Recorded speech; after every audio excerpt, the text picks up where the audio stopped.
Hello ladies and gentlemen, welcome back to the National League Rugby Review Show. My name's Harvey and I'm going to be taking through all the action that took place in round 20 of National League Rugby this weekend. We're going to be looking at some of the games that could be quite decisive when it comes to the title races in National 1, National 2 North and National 2 South. And we're going to start with our featured game this week, which is Redruth's trip to Clifton. This is how it played out. And Neil Sweeney blows the whistle, Luke Cozen's kicking off, and that's Ed Pascoe collecting there. Alton out to Kevin, who passes deep to Will Trone, who would clear. No, he won't. Luke Cozen's chases it down, and he scores the try. Easy enough conversion now for Cozen's. And it's good. A chance for Trone to put his error from earlier on to bed. Easy enough. Not a bad day for Cozen so far. Alton to Luke Barnes. Pops it now to Steele Barker. Back to Barnes. Redruth really cooking now. Fox taking the ball on here. And Kevin snipes through. Great carry. Wonderful stuff from Redruth right now. Little grubber through from Alton. It's gone through and Bond scores the try. Strong maul here from Redruth, who have the advantage. Alton now, out to Fraser Honey. He's gone to the air. Powell should get this one, but he doesn't. It's gone loose, it's in the in-goal area, and Trowan scores the try underneath the posts. Honey adds the extras now, 10 weeks out for him. Struck cleanly there by Honey. Selway gets the ball at the back of his own line-out maul. And it looks like he's over. Has it been given? Referee puts his hand to the air. The try's good. Cozen's from the touchline. Has he done this? He has. What a kick. Spencer to his halfback partner, Cozen's. The ball finds its way to Owens. What a carry from the lock forward. He's still going. Alex Giltro now with the ball. He takes a couple of contacts there. Ball now to Nell, who goes to Herschel, who pops it back inside to Forrest. He steps his way out of trouble and scores for Clifton. Now this should be a simple enough conversion for the fly half. There we go.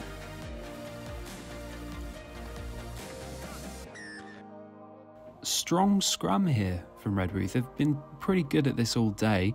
Just driving Clifton back a bit. Sean Buzzer controlling the ball nicely at the base. And he picks it up. He's going forward. He's broken contact. And a try for the big man there.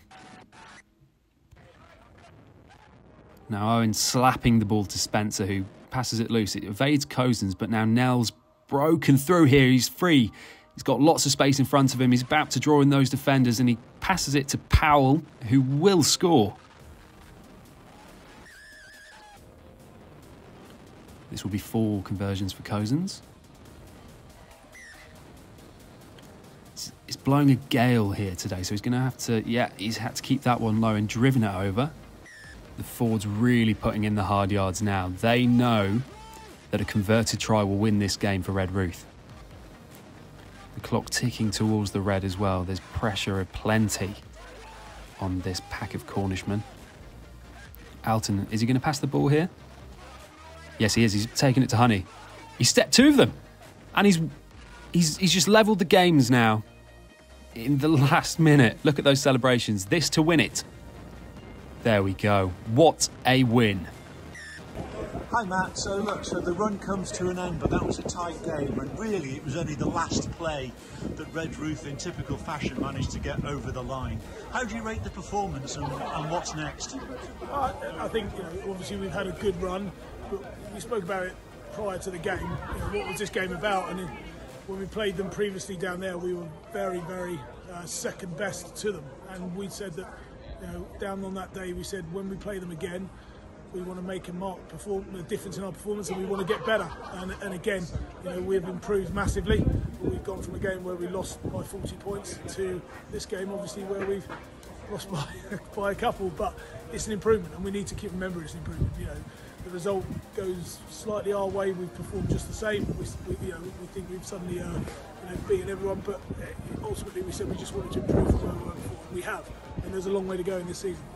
There is. I mean, that's to remember, there's still 9 matches left. We still have to play others around us within that league, and I think Redruth and Esher still have to play each other, so all to play for. Yeah, I think as we said to the boys at the end, you know, they were celebrating quite rightly too, but there's not like there's 2 games, 3 games left. There's a significant amount, and I don't think the 3 teams in the hunt for it. I think we'll all lose another game somewhere along the line. So we'll just keep plugging away and enjoying it. That's what we said to the boys. Super, thank you, Matt. So there we have maybe another twist in the National 2 South tale. There's going to be a little bit more to come from there later on. But now let's get into National 1, and we'll start off with Bishop Stortford hosting Darlington Moden Park.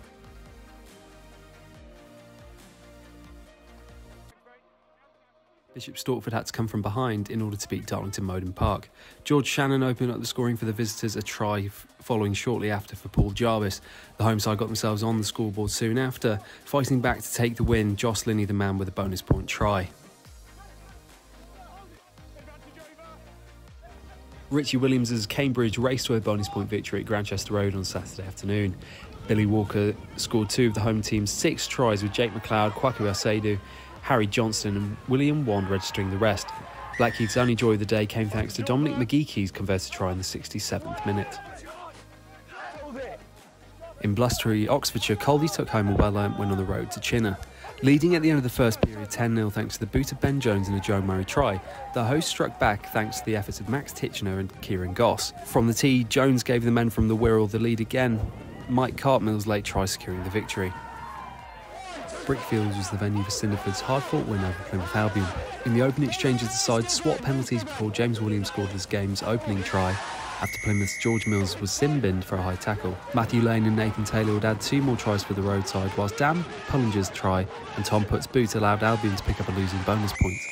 Seb Reynolds' Rams pulled off the shock of the round to beat Roslyn Park at the Rock. Despite a strong start, Rams went behind early on, with Carl Traynor opening the scoring for Park. Ollie Cole's break led to Rowan Grundy's try for the away side, the home team leading at the break thanks to a Craig Holland penalty. In the second period, Henry Bird's efforts and a penalty try secured Rams' win, whilst Charles Piper's score gave the league leaders a losing bonus point. It was raining tries in Somerset. Sale FC headed back to the northwest with a win to keep pace at the top of the National 1 table. Taunton had a 14-point lead at the break, largely thanks to the hard work done by their forward pack in the opening half, which saw them score 5 tries. However, that was a lead that was quickly wiped away by their visitors, Jack Metcalf scoring consecutive tries to largely put the game to bed with just over 10 minutes to play. Birmingham Moseley had to dig deep in order to overcome a stubborn Tunbridge Juddie side in Kent at the weekend. 2 Tom White penalties for Tunbridge and a converted Rakiti Marcy try meant the scores were close at the break, and TJs took the lead early in the second half thanks to a Toby Freeman score. But it wasn't until the final 10 minutes that Adam Balding's side wrapped up the win. As a result of Roslyn Park's loss, the gap between them and their closest rivals Coldy is just 7 points. Sale FC, Cinderford, Cambridge and Rams remain in the chasing pack, with that quartet all having picked up wins this weekend. So a couple more upsets there in National 1, so why don't we just keep it going now, see what happened in National 2 North, where we start off with Bourneville hosting Sheffield Tigers in Birmingham. After taking an early lead thanks to 2 Mark Island penalties, Sheffield Tigers hardly looked back as they beat Bourneville in the West Midlands. Samuel Down and Lee Monk scored first half tries for the visitors, although the home side did strike back thanks to a Mark Coulson try. The men in maroon did take a brief lead thanks to Michael Ho and Mitch McGowan's tries, but the win for Sheffield was secured as a result of a second down score and a Nicholas Bingham effort. A week on from a 75-0 win against the same opposition, Luctonians again conceded no points to Harrogate. An attritional encounter in North Yorkshire took until the 35th minute for the deadlock to be broken, Tom Smith crashing over at the back of a driving maul. Tries for Sam Jones and Josh Knott, as well as Owen Randall's efforts from the kicking tee, sent the men from Mortimer Park home in high spirits. League leaders Hull have maintained the pace at the top of the National 2 North table with this comprehensive victory over Loughborough students. Unable to contend with the pace at which Hull were playing, Loughborough were largely helpless as Jewel Truman, Rhys Dean and Sam Crane scored a try each before the first half came to a close. Crane opened up the scoring in the second half too. His score followed by those of Truman, Harvey Harding and Ben Boothman to finish the rout. Still with games in hand, Rotherham Titans continue to push Hull at the top of the North. This Yorkshire Derby win meaning that just 12 points separate them from the league leaders. Matt Minogue kicked all the points on offer to him at Clifton Lane, the fly half gathering a personal tally of 20 points across the course of the 80 minutes, whilst Lewis Minikin penalties accounted for Ionian's 12. A first half flurry of tries for Tyndale put them out of reach of Chester in Northumberland. Benedict Blackburn, Adam Todd-Hunter and Marcus Tiffin all crossed the whitewash for Ben Woods' side. To start the second period, Jake Rogers extended the host lead further by converting his own score, whilst Harry Wilkinson hit back for the visitors. but the side from Corbridge put the game beyond any doubt thanks to Seamus Hutton's late try. Despite ending the game with 12 men on the field, Fylde continued to push hard at the head of the table thanks to their win over Wharfdale. Although Dan Stockdale opened the scoring for the hosts, 2 Greg Smith penalties gave the Northwesterners a lead at the break. In the second half, Smith carried on as Dale's chief tormentor, converting Tom Carlton's try as well as a score of his own on the 70-minute mark before Oscar Canny's score concluded the action. Yeah, it was a tough game. 80 minutes, considering we're blading out in the league, that didn't put them off. They came here to play and they played for 80 minutes. They started strong. You know, we had to bide our time. I don't think we scored till about the 25th minute. Managed to go in at 12-0 up at half time. Come out the second half, it was more of the same. We had to be patient up until about the 65th minute until we got our third try, and then, you know, thankfully we managed to get the bonus point and kick on in that last 15 minutes, and our fitness told in the end. But full credit to Bladen, they didn't stop for the full 80 minutes. It was a tough game. There was just the one game called off this weekend, with Lockwood Park waterlogged ahead of Huddersfield's clash with Stourbridge. Hull are still top of National 2 North with 12 points between them and Rotherham Titans, who jumped above Fylde in second thanks to their bonus point win over Hull Ionians. Sedgley Park are also some of the biggest winners from this weekend, as they moved within 3 points of Titans as a result of their victory over Bladen. Now let's take a jump back into National 2 South. We saw earlier what happened when Redruth went on the road to Clifton.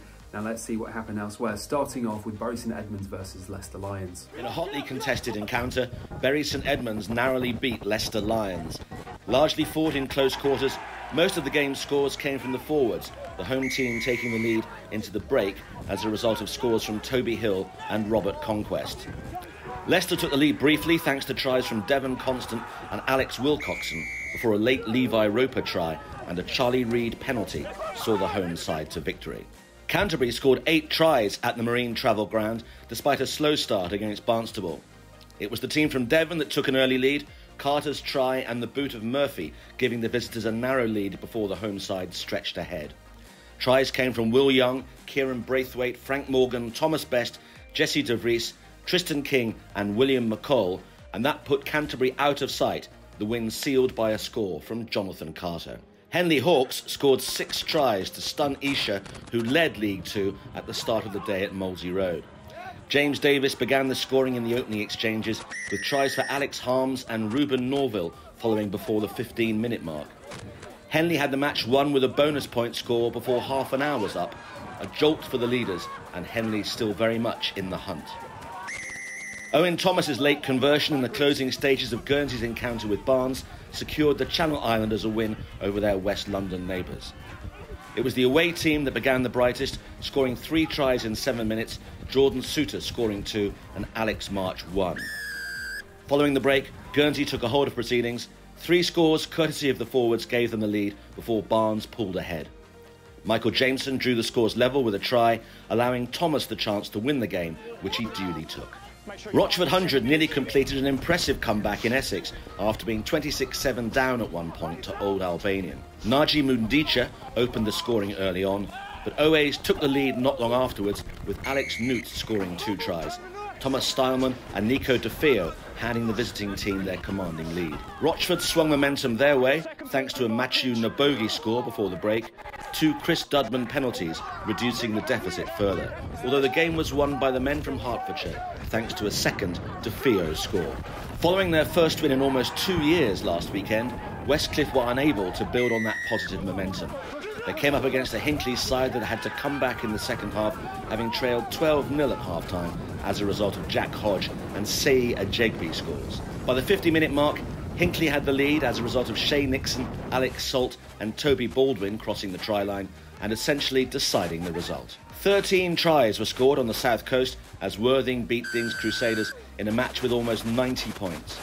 It was an end-to-end encounter, Worthing's second half performance meaning that with a bonus point they are right in the promotion hunt. Leading at the break, Dings extended their lead early in the second half, but Worthing pulled clear thanks to a Kemp Price brace as well as tries from Matthew McLean and Harrison Sims. And so, as a result of Esher's stumble against Henley, Redruth are now top of National 2 South. Clifton are third, just 4 points adrift of the Cornishmen, and Worthing are in the race too for top spot, following yet another impressive victory for them. So there we have it. There is all the action from round 20 this season. There are tries galore, upsets all over the shop. And we're going to end with a quick word from John Inverdale, the National League Rugby chairman, as he talks to Max Sascroft at Sedgley Park Tigers this weekend. Thank you very much for watching. Hi, it's John Inverdale here, just saying thanks so much for subscribing to the National League Rugby Review. And I'm actually talking to you from Sedgley Park Rugby Club, where a bonus point victory for the home side just about keeps them in touch at the top of National 2 North. All three leagues that are just so competitive, and the next few weeks are going to be fascinating. So I hope you'll enjoy watching them week in, week out on the review programme. And one thing I must mention before I go is I'm actually talking to you from the brand new balcony at Sedgley Park Rugby Club. So much about the game's future development is about facilities, and they're really moving things forward here. So well done to everybody at the club here in the Northwest. Anyway, thanks for watching this week. See you next time. Bye-bye.